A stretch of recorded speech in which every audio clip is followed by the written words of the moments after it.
Hai, saya Astron. Pada video kali ini saya akan membahas mengenai materialitas. Video ini dibuat untuk memenuhi kuis 6 dengan topik materialitas. Di awal saya akan membahas beberapa hal mengenai materialitas. Yang pertama adalah overall materiality, yang kedua adalah performance materiality, dan yang ketiga adalah summary of unadjusted difference. Yang pertama ya, kita bahas dulu mengenai overall materiality. Overall materiality itu bisa dibilang sebuah tingkat salah saji untuk mengambil keputusan. Jadi misalnya salah sajinya sekian persen, sekian besar, nah itu akan kita gunakan untuk pengambilan keputusan. Gimana cara ngitungnya? Rumusnya gampang. Jadi OM atau overall materiality adalah tolak ukur dikali persentase tolak ukur. Persentase tolak ukurnya ini sudah baku diatur dalam standar auditor. Dan total asetnya ini ya tergantung saldo akun apa atau kelompok kategori akun apa yang mau kita audit gitu. Jadi tergantung besarnya berapa. Misalnya aset kita 1 miliar mau kita audit. Nah, kalau aset itu biasanya kan dia paling besar 5% ya ininya, materiality-nya. Berarti kita kasih dikali 2% maksud saya. Dari 0,5 sampai 2%. Jadi misalnya dia 2%, ya sudah 2 miliar tinggal dikali 2%, atau sekitar 20 juta ya berarti materiality-nya. Lalu selanjutnya performance materiality. Performance materiality ini adalah tingkat salah saji untuk melakukan proses audit. Cara nyarinya gimana? Ini juga sudah ditetapkan secara baku oleh standar auditor. Dari OM yang kita dapat, overall materiality itu dikali 70 atau 80%. Ini bukan dibagi ya, ini atau maksudnya. Jadi 70% ini kalau dinilai perusahaan ini tuh rendah resikonya. Kalau 80% itu berarti dia tinggi resikonya. Dan yang ketiga adalah summary of unadjusted difference. Jadi summary of unadjusted difference ini adalah perbedaan dari saldo yang sudah di-audited dan yang tidak di-audited, tapi dia tidak terlalu material, jadi tidak memerlukan koreksi. Rumusnya untuk SUD ini adalah si OM tadi, overall materiality-nya kita kali 3%. 3%-nya balik lagi seperti yang saya sampaikan sebelum-sebelumnya, seperti OM, seperti PM, itu juga sudah ada standar bakunya dari standar auditor.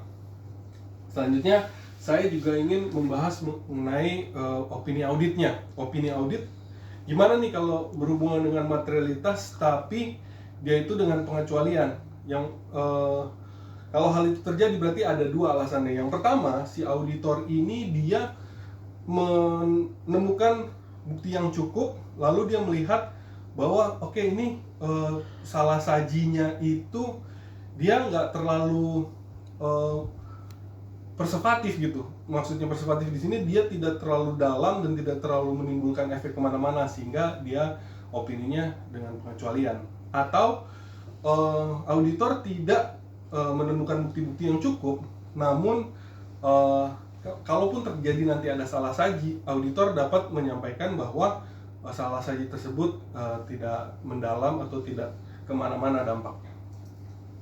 Oke, saya tadi udah menyinggung sedikit ya dari opini audit dan resikonya. Sekarang kita akan bahas komponen-komponen tentang resiko auditnya. Resiko audit atau disingkat dengan AR, audit risk, itu komponen-komponennya ada 3. Yang pertama tuh IR, inherent risk, CR, control risk, dan yang terakhir DR, audit risk atau detection risk, sorry.